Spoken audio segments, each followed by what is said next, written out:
ACP తనను వేధిస్తున్నాడని ఇక్కడి నుంచి వెళ్లిపోదామని తన భర్త చెప్పారని ప్రభాకర్ రెడ్డి భార్య రచన హెచ్ఎంటీవీతో అన్నారు. ములుగుకు వెళ్లిపోదామని భర్త తరచూ చెప్పేవాడని ఆమె అన్నారు. శిరీష ఎవరో తన భర్తకి తెలియదని అన్నారు. అప్పటికి చెప్పిండు ఏసీపీ నన్ను టార్చర్ చేస్తాడని. పోదమే, మనం ఇక్కడ ఉండొద్దే, నాకు గంట టైం దొరకలేదే, ఇంటి ఉండడానికి నాకు నిద్ర కూడా ఉంటలేదే ఈ పోలీస్ స్టేషన్లో అన్నాడు. ఈ స్టేషన్లో నువ్వైతేనే చేస్తావు సార్ అని నన్ను ఇక్కడ వేసిరని చెప్పిండు. ములుగుకు పోదాం అన్నాడు. ఆ ములుగు పోకముందే పోయిండు.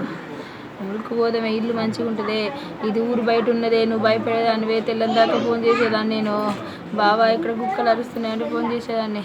అక్కడ అట్లా కాదే, ఊళ్ళోనే ఉంది స్టేషన్ అన్నాడు.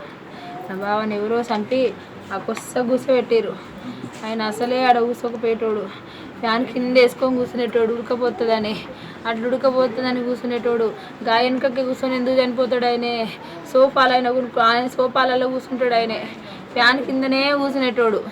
ఒక్కరోజు కూడా ఉడకపోతకుండేటోడు. ఆ కుర్చీలో చంపిర్రు, ఆ కుర్చీలో కూర్చోబెట్టిరు, గన్ను ఆడబడేసిర్రు. గన్ను కాల్చుకుంటే కుడి చేతితో కాల్చుకోవాలి కదా, ఎడమ చేతితో ఎట్లా కాల్చుకుంటాడు? ఆయనే ఇక చేతులు ఇట్లా పడిపోవాలి కాల్చుకోగానే.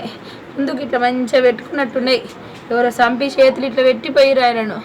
రక్తం అంతా వెనుక పడ్డది. ఇదంతా ముందుకు అంతా ఎట్లా వస్తుంది రక్తం?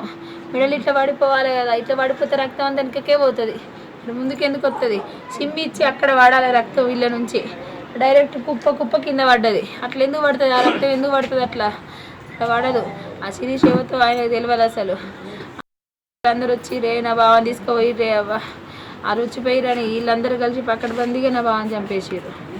పనిలో పని నా బావని దూరం చేసిర్రు వాళ్ళందరూ. ఆయన ఎట్లాగో మీరు తెచ్చియలేరు. ఇంకో ఎస్ఐకి ఇలాంటి పరిస్థితి రావద్దు. నాలాగా వాళ్ళ భార్య ఏడవద్దు. అసలే వేరే వాళ్ళ భార్యలు ఏడుస్తుంటే నేను ఏడ్చేదాన్ని. ఇప్పుడు నన్ను చూసి అందరు ఎడతారు కావచ్చు. అక్కడ ఏ పోలీస్ ఆఫీసర్కి ఇట్లాంటి పరిస్థితి రావద్దు అసలే.